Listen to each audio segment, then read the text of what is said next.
A Debt Guide. Chapter 1. In Debt/Owing Money. In Debt Guide. If there's anyone listening to whom I owe money, I'm prepared to forget it if you are. Errol Flynn, former movie star. Annual income £20, annual expenditure, 19 and 6, result happiness. Annual income £20, annual expenditure 20 and 6, result misery. Mr. Micawber in Charles Dickens' David Copperfield. Debt is the worst poverty. The rich rule over the poor and the borrower is servant to the lender. Proverbs 22:7. If you're in debt, create a budget to find ways to reduce your expenses, pay off your bills and earn more money. Most people who borrow money are having money management problems to begin with. They are terrified at the thought of people from the loan company calling them. They are fully aware that they're having problems managing their money. They're embarrassed about it, and instead of openly seeking help, they attempt to cover up the problem and then hide from or avoid their creditors who want to help them. Always notify your creditors, set up a meeting and then discuss with the lender your current financial situation as well as his plans to rectify the problems and resume payments. If you're in over your head and with no other alternative, you could try for bankruptcy. There are only 3 main commandments of debt. Avoid all debt except for a mortgage. Buy a cheap car with cash. Pay off whatever debt you have. Read the fine print of all credit, loans, and credit card you get. Check for a finance charge, hidden fees, and the interest rate after the grace period. Debt is generally caused by 3 things. 1. Being brainwashed by your culture that the possession of material things is the key to happiness. 2. Credit abuse. Using credit, constantly expanding to get more credit to buy useless, frivolous things such that you have no savings and only enough money to make minimal payments on your many credit card bills, most of them for frivolous things you don't really need. 3. Living by the "I have arrived" philosophy, which is a mental illness some people have where they feel that regardless of the income they earn, they have to spend it all, so their material standard of living constantly goes up as they make more money, such that they're always one step away from financial disaster. It doesn't take a rocket scientist to know how much money you make and how much you spend, or what is necessary and useful versus what is frivolous and useless. Most people earn enough money to pay all their bills and save some if they don't waste it on frivolous things. This is the major cause of all debt. Debt doesn't come from buying necessary things for you and your family, but by spending money on stupid things you think will enhance your life and make you feel better somehow. Why spend $50 to color your hair or buy a new dress when you already have a closet full of them? It's easier to get into debt than out of it. If you get into a hole, stop digging yourself in further. If you're in debt, you're a slave. Get out of it and stay out. Debt is not just a matter of money. It's a matter of emotional stress, the root of anxiety, the pillar of lost dreams. It's like your life is on hold. When you're in debt, you can't do much until you get out except for something like a mortgage, but everything else is a headache, even car payments. Why not just buy a used one out of the newspaper for $2,000 or so? That's not a whole lot to save up. In a nutshell, in order to get out of debt, you must do the following things. Consolidate your debts to reduce your overall monthly payments, or pay off all your loans one by one, starting with the highest interest ones first. Call up the loan companies and ask them what will they settle for if you offer to pay them in full immediately. Better still, offer them 50% of what you owe.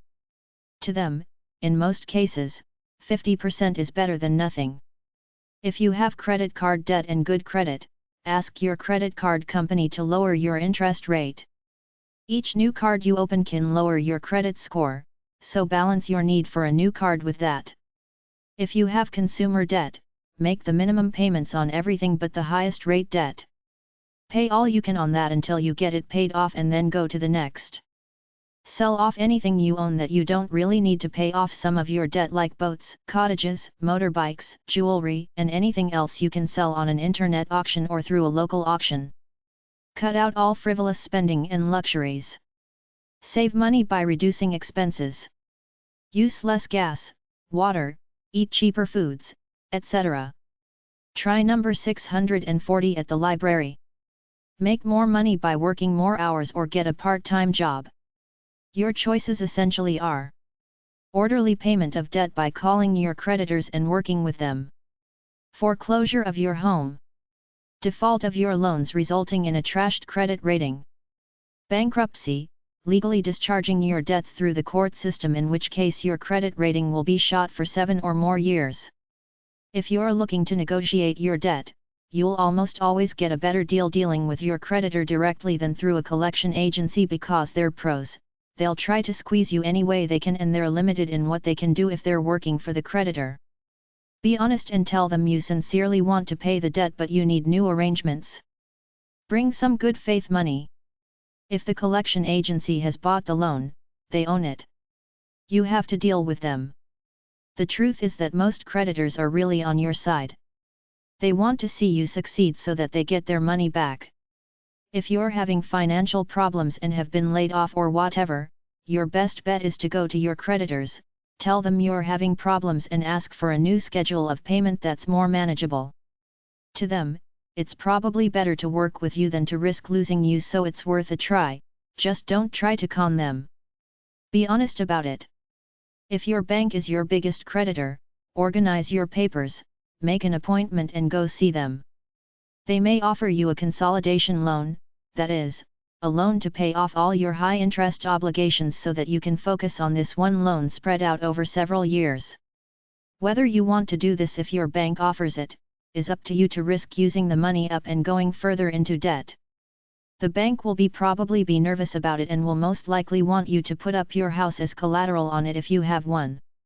If you can't work it out with your creditors, the next step after you miss a few payments is that your creditors will eventually turn to collection agencies who will try to collect the debt from you for a fee, usually a percentage of your debt.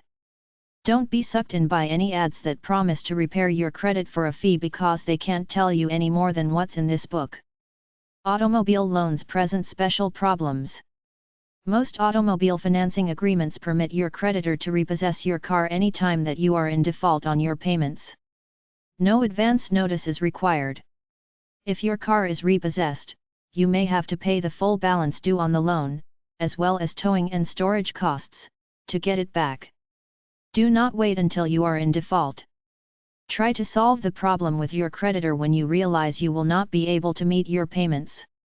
It may be better to sell the car yourself and pay off your debt than to incur the added costs of repossession. Oftentimes, if a creditor threatens to sue you, the most effective thing you can do is to tell him frankly that if he sues you, you will have no other alternative except to file bankruptcy papers. In many instances, this will cause him to take a second look and to do whatever he can to assist you in paying him the money you owe, but over a longer period of time and at smaller monthly payments. The absolute bottom line is that your creditors know only too well that if you file for bankruptcy, their chances of receiving even half of what you owe is practically nil. Thus, it's in their best interest to do everything they can to help you to continue making payments on the amount you owe, regardless of how small those payments may be. When a creditor sues you and gets a judgment against you, he can then get a court order directing the sheriff to seize your personal property and sell it, with all monies realized going to the creditor to satisfy your debt. When they see this about to happen, many people connive to make themselves judgment-proof. In other words, they hide their assets or move them out of state before the sheriff or marshal arrives. This is illegal but is done as often as not. Many creditors will attempt to garnish your wages. This is done by getting a court order directing your employer to set aside part of your wages or salary every pay period and turn it over to him. He has to find out where you work, and even then, in most states, there are limits set relative to how much a creditor can garnish for your wages. If you have no job and no visible assets, or you live in a state where your wages cannot be garnished, your creditors actually have very few ways of ever collecting from you. The best idea for reorganization and settlement of your debts when you find yourself in an untenable position is in-person visits and explanations of your situation with your creditors, and a desire to explore other possible ways of mutual satisfaction without involving collection agencies or bankruptcy. If you're strung out pretty tight, you may have to contact each of your creditors with a request to lower your payments and extend them over a longer payback period. If after making out your budget and actually seeing on paper how much money you have got to pay your bills, then by all means go in to talk with your creditors. Tell them about your situation. Explain to them that you have taken a look at your income situation and have devised a plan and work with you and everyone off. In almost all instances, they will welcome your plan and work with you in every way possible to help you get caught up. Don't play a ridiculous game with yourself like some people do. They have investments yet they get a loan, they have savings yet they use their credit cards. You're losing money either way, paying interest out when you could do better using your own money up front. You can't borrow your way out of debt, so don't do it. Lower monthly payment translate to paying out a lot more over time. If you can get a lower interest rate, though unlikely, a home equity loan might do it, but otherwise, you will go bankrupt and lose your house. If, despite your best efforts to come to a satisfactory arrangement with a creditor, your account is turned over to a collection agency, you are protected by the provisions of the Fair Debt Collection Practices Act. If you can't make it with a credit counseling mediating organization, your final step before bankruptcy is to hire a lawyer to try to mediate your debts with a new schedule of payment upon threat of bankruptcy. There is debt insurance which you can buy when taking out a loan to cover it in case you can't repay it. Free yourself from debt. There is really no reason for debt because living frugally in our society is still way more advanced than all third world societies, but people do get into debt, so they have three choices. Pay it off quietly. Go see your creditors and negotiate a reduced debt. Declare bankruptcy. You can go to your creditors and tell them you're going through a rough time, you want to pay your debts off but you need help. Ask for a debt reduction. To them, it's better than a bankruptcy where they get nothing. First state it in a letter, then make an appointment to go see them if they want to set up a repayment schedule. Get the agreement in writing. Know your rights under the Fair Debt Collection Practices Act. Consider consolidating all your credit card debt into one card. If you can get a consolidation loan to pay off all your other loans, consider that too. The first rule is don't live within your means or above them. Live below your means. Don't buy frivolous, useless things you don't really need. Barring that, learn how the credit system works, then set out on a systematic plan to get out of debt. Analyze yourself in terms of how you view money philosophically, either as a means to the experience of your life which is good, or as an end in itself, which means you use money and shopping to try to feel good when they should really just be incidental to doing other things that make you feel good, like creative activities, physical activities, etc. Live for what's in your soul rather than for money or shopping. Budgeting might sound boring, but it might give you some insight and control to sit down, write out everything you spend money on day by day, then analyze it to see where you can cut down. There are some books about frugal living at number 332 and number 640 at the library. Those non-profit credit counseling places you see all over the place are supported by financial institutions who want people to go there for advice and be told to pay off their debts slowly over time rather than declare bankruptcy and ruin their credit ratings for a while. Learn about money and credit and be disciplined about your plan to pay off your debt. Follow these guidelines. Going into debt for necessary things can be justified, but going into debt for frivolous things can't. Don't add to your debt. Use credit only for emergencies. If you have a shopping disease where you buy stuff to make up for low self-esteem, get professional help and avoid frivolous stores. Denial doesn't help anything. When money troubles affects your personal life, it's time to take action. Don't pay bills late. Save whatever you can. Don't get into the credit card trap. Debt is usually a symptom of a spiritual psychological problem. The major rule is earn more than you spend and save it. Work to enjoy your life, don't work to be stuck on some materialistic treadmill. Keep good money records. Call your creditor and ask for a new repayment schedule. Get a second part-time job. Sell your home and move into a smaller one. Get a home equity loan. Minimize the use of credit cards. Ask for a payment plan on taxes you owe. Get a non-profit credit counselor if you need inspiration. That's basically all they do. If worse comes to worse, declare bankruptcy. Invest in real estate. Start a small business from home. Don't live beyond your limits. Don't max out credit cards.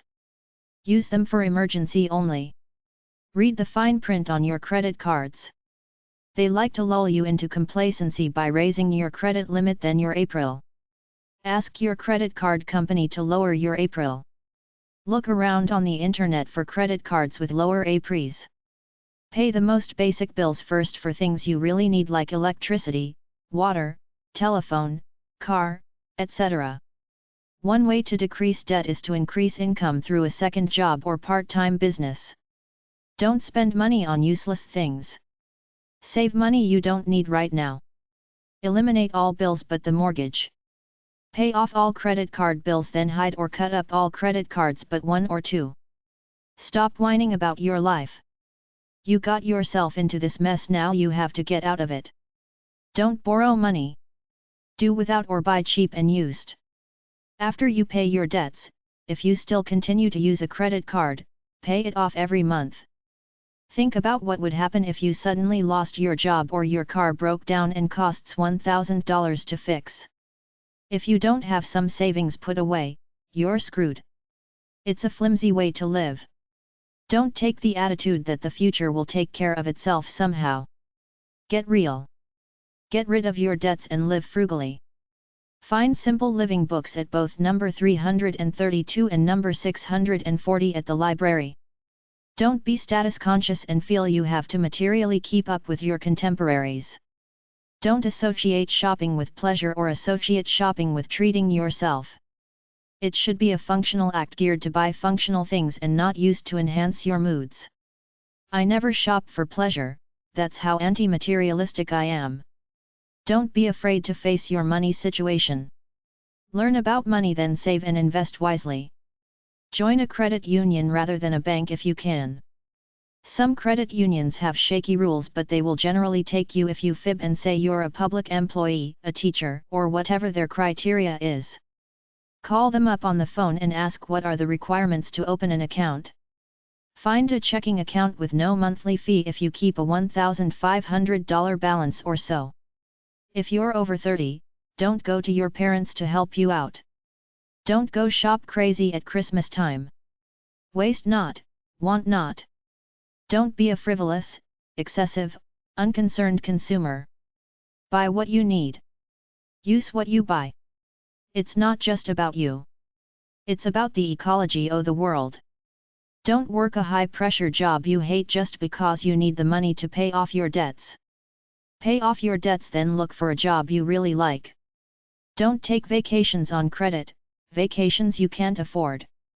Don't be ruled by trends or advertising. Buy your stuff at the department store, not at the boutiques. Don't be a slave to fashion. Go without a car if you can. Use a bike and bus. Cook your own meals. Don't eat at restaurants. Get your taxes done by an expert who can save you the most money possible. Get my shopping book to learn how to save money on everything from products to cars. Dump debt. Don't borrow anymore. Don't use credit cards. Save, save, save. Put as much away into pre-tax retirement savings plans as possible, like 401k, S and KIOS. Pay off your highest interest loans first. Pay off your house. Save for your children's college education. Check out real estate investing. Either buy a fixer-upper or get a good deal from a motivated seller who wants out, or buy a duplex and rent the units out. Stop worshipping materialism. I heard of one couple in debt who took a course, got their commercial driver's licenses/CDL, sold their home and now drive a tractor trailer living in it, slowly paying off their $30,000 debt. Once you're out of debt, don't go back into it. Try number 332.024 or HG179 at the library. Debt Management Plan/DMP.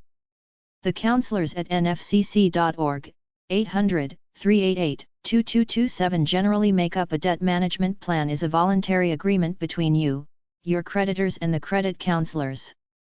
You agree to deposit X amount of money per month into an account which is distributed among your creditors. They'll often cut your interest rate as a symbol of good faith for your efforts at paying your debt off. Using a credit counseling service won't help nor harm your FICO. Chapter 2. How they get your money legally. How creditors get money from people. If you or any debtor doesn't want to pay their debt, creditors have some legal ways to go after it, like wage attachments/wage assignment/wage garnishment.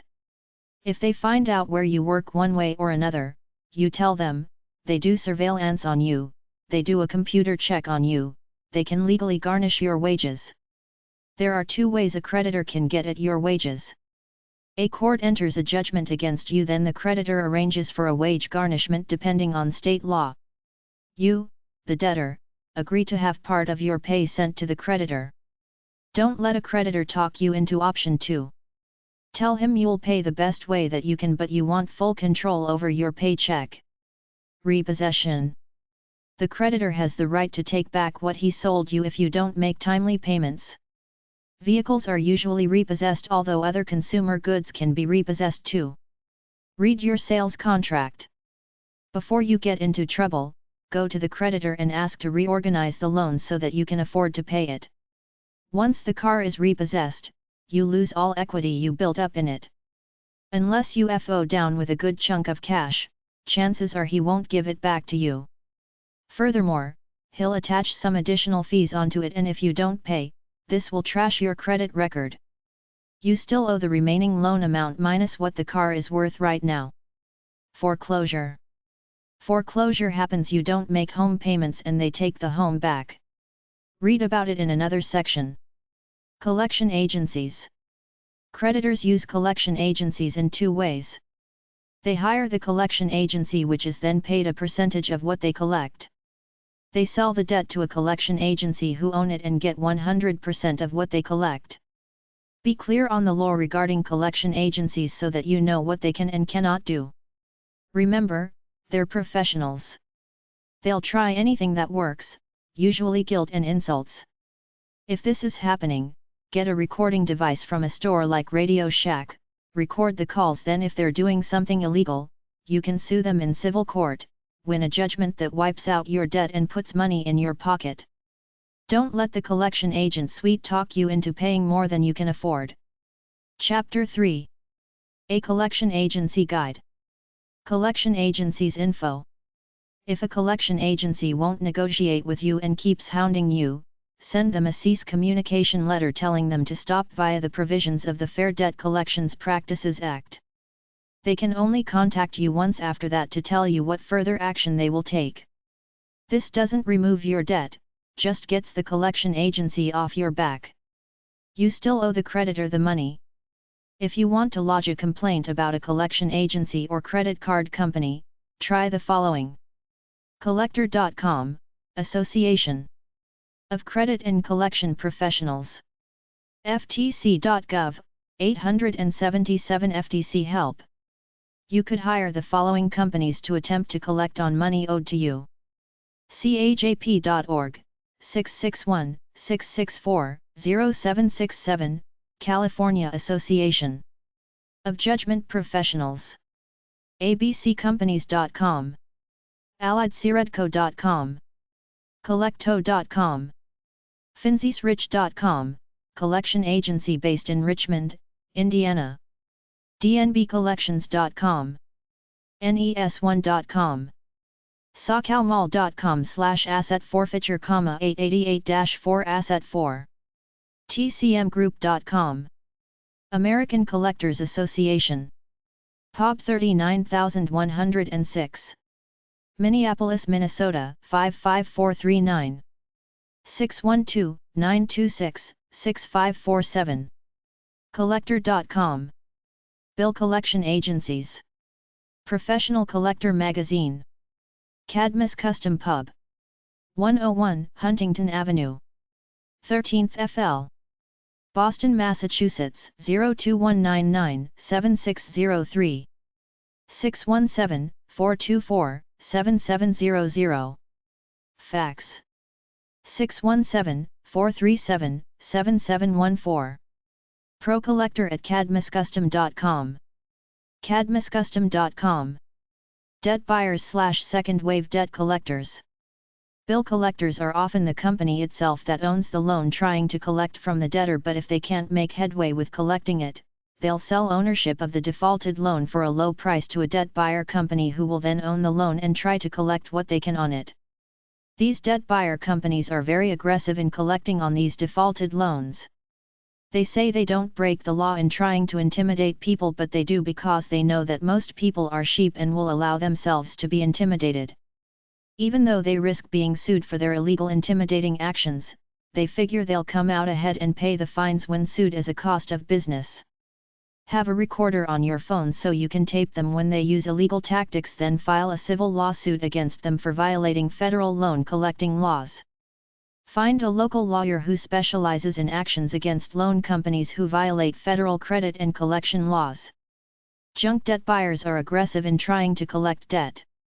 Debt buyers are companies that buy the overdue and defaulted debt that consumers owe companies for pennies on the dollar, which gives them the legal right to go after the people who owe this debt even if it was discharged in bankruptcy or it was paid already. For the creditors, they're good because they get some money for loans that the company thinks it can't recover anyway. Debt buyers are very aggressive and use deceptive tactics. The FTC doesn't do much against them. They're so evil that some states are now starting to pass laws to rein them in. debtconsolidationcare.com/forums/debtbuyer-myths.html.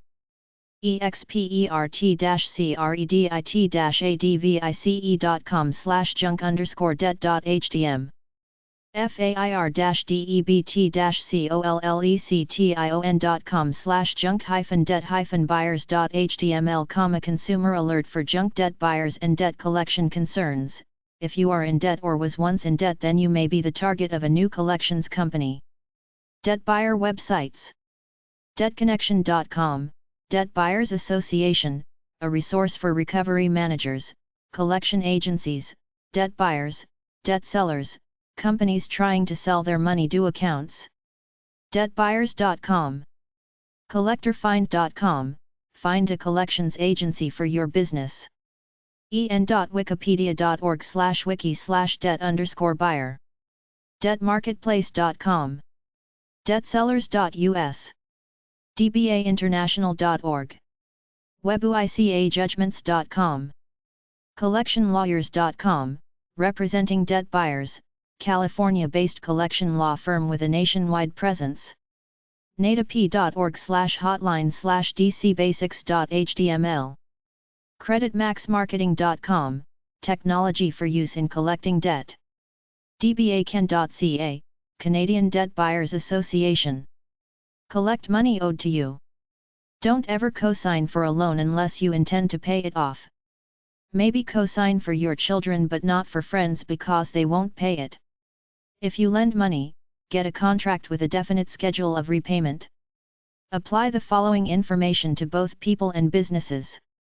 Before you give credit in a business, usually only to business customers as opposed to consumers, make them pay cash for a while to see how steady they are with that. Then you make them fill out a credit application which you pay the $10 or whatever it costs, or make them pay as part of the credit application just like landlords do to prospective tenants. To Equifax.com, 800-997-2493, TransUnion.com, 800-888-4213 or any another local credit reporting agency/CRA that you can find listed in your phone book and make your decision based on that. Do not go against a bad or mediocre credit report and give the guy a chance unless you got the word sucker tattooed on your forehead. You will regret it. Past behavior is the greatest indicator of future actions. People with bad credit rarely change. Why bother with giving them a chance? Stick with good clients only who pay their bills. Don't waste time on the rest. As an incentive to pay early, offer early payment benefits, 2% off the bill if paid within 30 days. Run credit checks on your clients every year or so because credit ratings change and you could spot something they aren't telling you. Either go see the person or politely call him or her and record the call.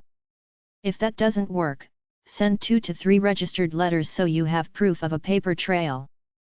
Barring that, either threaten to go to a collection agency or go to small claims court or civil court depending on the amount, pay about $20 to file the case, they will notify the defendant and you will go to court to hash it out in front of a judge with all your evidence like the recorded calls, letters, etc. That's about it. The best advice is don't lend money in the first place. If a friend asks you for money, tell him or her you've been through it before and you'd rather not have money come between the friendship, case closed. If they push, tell them good friends don't ask friends to loan them money. In business, a customer will fill out a credit application which you will check out by running him or her through a credit check through a credit reporting agency. You decide what standard of credit rating you will take on as a credit customer. Arrange monthly terms that the customer can handle. If you're performing a service, ask for a down payment and installment payments as you go along. Have a simple, easy to understand invoice. Provide 2 copies, one for them, one for you included with the payment. Have a statement giving a discount for early payment and penalty for late payment. You will find that most of your customers have the money to pay at least some of what they owe you immediately. To keep them current and the number of accounts receivable in your files to a minimum, you should call them on the phone and ask for some kind of explanation why they're falling behind. If you develop such a habit as part of your operating procedure, you will find your invoices will magically be drawn to the front of their piles of bills to pay. While maintaining a courteous attitude, don't be hesitant or too much of a nice guy when it comes to collecting money. One guy put the names of all people with past due accounts on his sign outside. Many paid up very quickly. There's a middle ground between being nasty to collect your money and losing a customer in the process, or being nice and maybe getting your money, maybe not. Be reasonable to a certain point, but if they blow you off with lies twice, they're a bad customer. Try to get your money then forget about them. On the other hand, if a customer usually pays on time but misses once or twice, let it slide until you see otherwise. Once the credit period has expired, generally 15 to 30 days, immediately send a duplicate statement with a stamp or sticker saying past due account. You can either buy software that prints out billing forms or billing forms at stationery stores. Give the customer the benefit of the doubt the first time because maybe he didn't get the bill the first time or was sick or something. Keep a friendly tone. If you charge interest and a penalty, put it on the bill so the customer can see it. If you make it a practice to bill your customer promptly, you will find that they are more apt to pay promptly. On the other hand, if you run your business in a slipshod manner, you will find your customers slipshod in their dealings with you. Should a customer fall behind in his payments, you should start with a mild past due letter to remind him, perhaps alluding that he may have forgotten the due date of his payment. With this letter, you should definitely include a duplicate invoice stamped, past due. While making these moves, you can collect evidence in case it becomes necessary to take the matter to court. Call the debtor. This method, handled properly, can have surprisingly successful results. For best results, have another person on the line to witness the conversation. In case the debtor denies the call, you have a witness who can testify otherwise and/or a recording. 2 weeks later, send a second letter, this one more strongly worded than the first but at the same time in a dignified and courteous tone. The important thing here is to leave him an opening to voice a legitimate complaint if he has one, but at the same time demanding some sort of communication from him about this matter. Should you still not receive payment or any word from your debtor, send still another letter, your third, in which you apply a bit more pressure and appeal to his sense of fair play.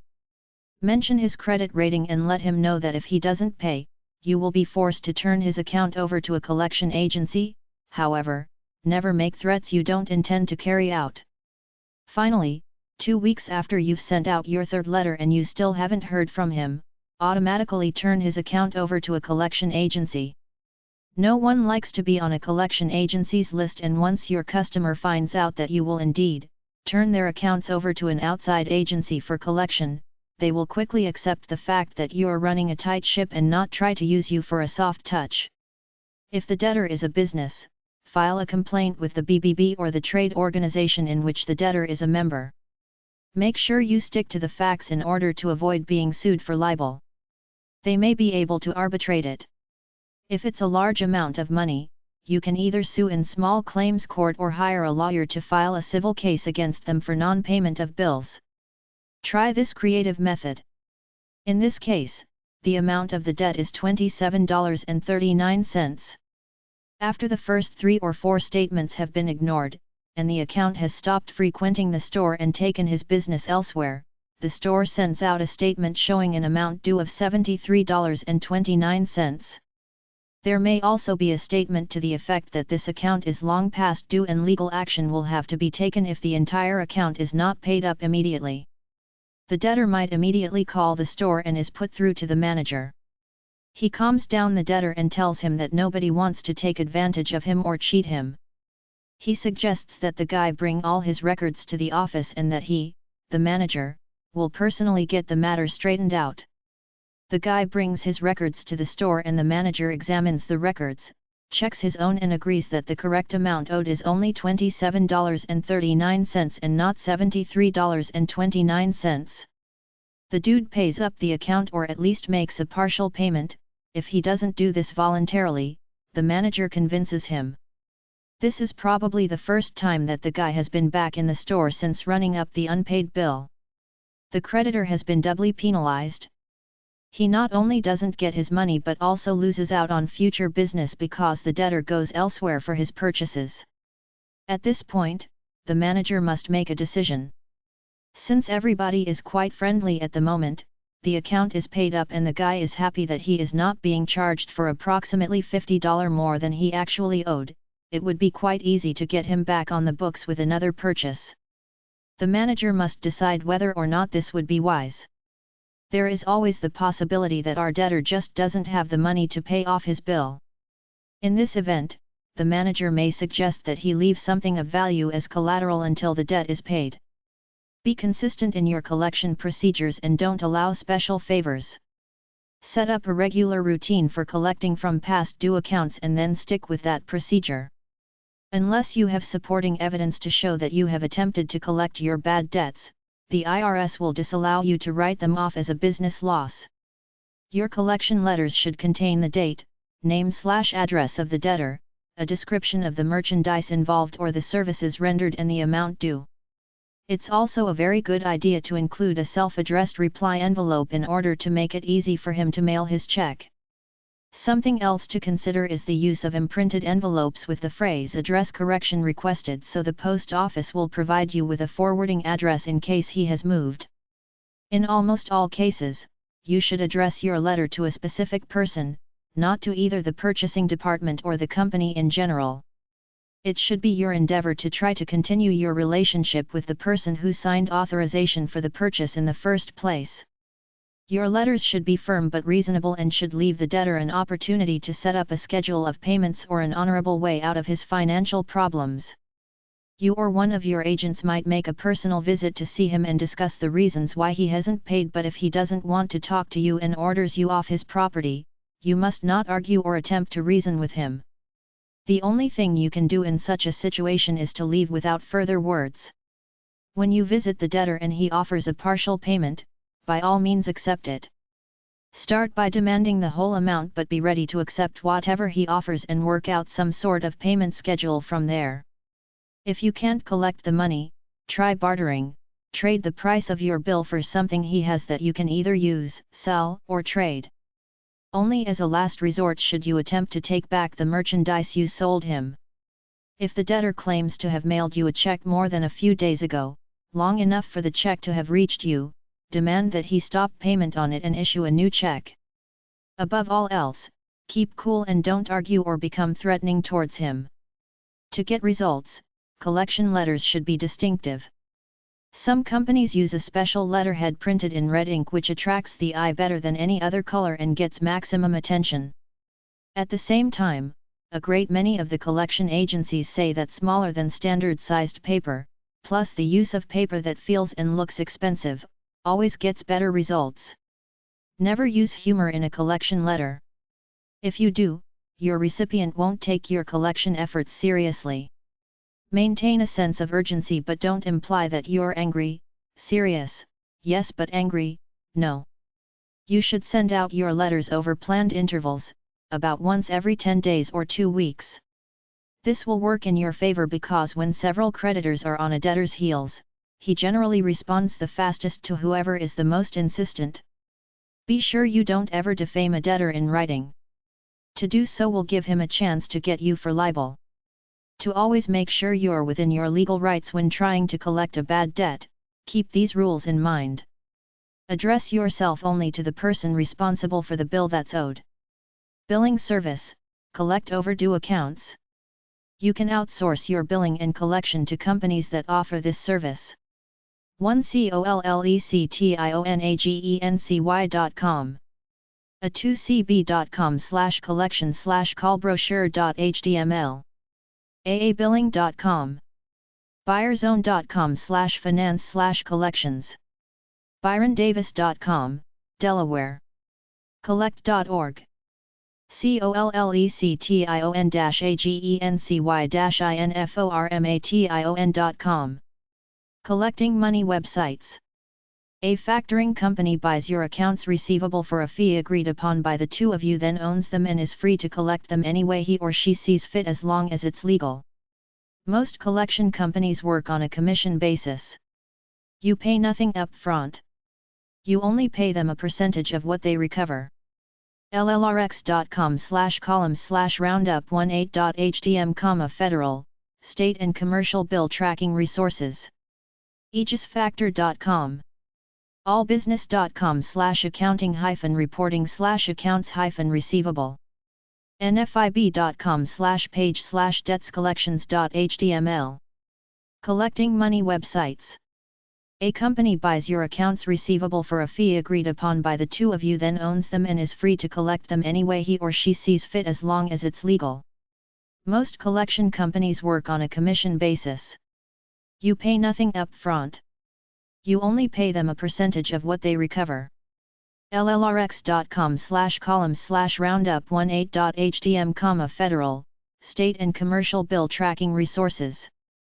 businesfinance.com/account-receivable-credit-line.htm. businessknowhow.com/money/webcheckcollect.htm. ccaacollect.com/accounts-receivable-outsourcing.htm. certifiedinvestmentrecovery.com. ciscocollect.com, accounts receivable management. cognos.com, accounts receivable analysis. collectdebt.com. collectionlawyers.com/accounts-receivable.htm. Collection agency websites. You could hire the following companies to attempt to collect on money owed to you. acainternational.org, Association of Credit and Collection Professionals. cajp.org, 661-664-0767, California Association of Judgment Professionals. advinfo.com/collection-agency-resources. abccompanies.com. collectionagencyservices.net. collecto.com. debtsellers.us. dnbcollections.com. usacreditrecovery.com. American Collectors Association. 4040 West 70th St. POB 39106. Minneapolis, Minnesota 55439. 612-926-6547. Fax, 612-926-1624. aca@collector.com. collector.com. Association of Credit and Collection Professionals. POB 39106. Minneapolis, Minnesota 55439. acainternational.org. Professional Collector Magazine. Cadmus Custom Pub. 101 Huntington Avenue. 13th FL. Boston, Massachusetts 02199-7603. 617-424-7700. Fax. 437-7714. Pro Collector at cadmuscustom.com. cadmuscustom.com. Chapter 4. Debt Resources. Debt Websites. nfcc.org, National Foundation for Credit Counseling. Type in your zip code to get a referral to a free credit counselor. 123debt.com/education/creditrepair/index.asp. 1debtmoney.com. 4debtrelief.com. AAAcreditrepairservices.com. AAAfaircredit.org. billeater.com, Reduce Debt. dca.org, Debt Counselors of America. Debt.com. Debt.org. Debtadvice.org. Debtamerica.com. Debtanalyzer.com. Debtbeat.com. Debtconsolidation.com, 1-800 Cut Bills. Debtconsolidationbadcredit.net. Debtconsolidationcare.com. Debtconsolidationconnection.com. Debtconsolidationloan.com. Debtconsolidationsearch.net. Debtcures.com. Debtcuresreviews.com. Debtdecision.com. Debtdude.com. debteliminator101.com. Debtfree.org, 800-728-3632, Consolidated Credit Counseling Service. Debtfreeadventure.com. Debtfreepublishing.com. debt-free-search.com. Debtfreetoday.com, 800-421-8736. Debt Consolidation Websites. 1. You get a loan usually using your house or car for collateral. With this loan, you pay off all your other loans, then you only have one monthly payment for a longer term than the other loans were. Debt consolidation loans are marketed as a way to simplify your life, but what they do is to charge a higher interest rate and set the term for longer such that in the end, you pay far more interest than if you didn't get the loan. If you go through a non-profit credit counseling agency as opposed to a commercial business, they work for the creditors, so they may try to get you a good consolidation loan in order to get you to pay something rather than defaulting. Consolidation.alltheservices.com. Lendersinteractive.com, List of lenders. 123debt.com, helping you lower or consolidate your credit card debt. AmericaDebtConsolidation.com. AmericanFinancialService.org. AmeriX.com, 800-601-6985. CarrioAnyCredit.com. ChristianCCC.org.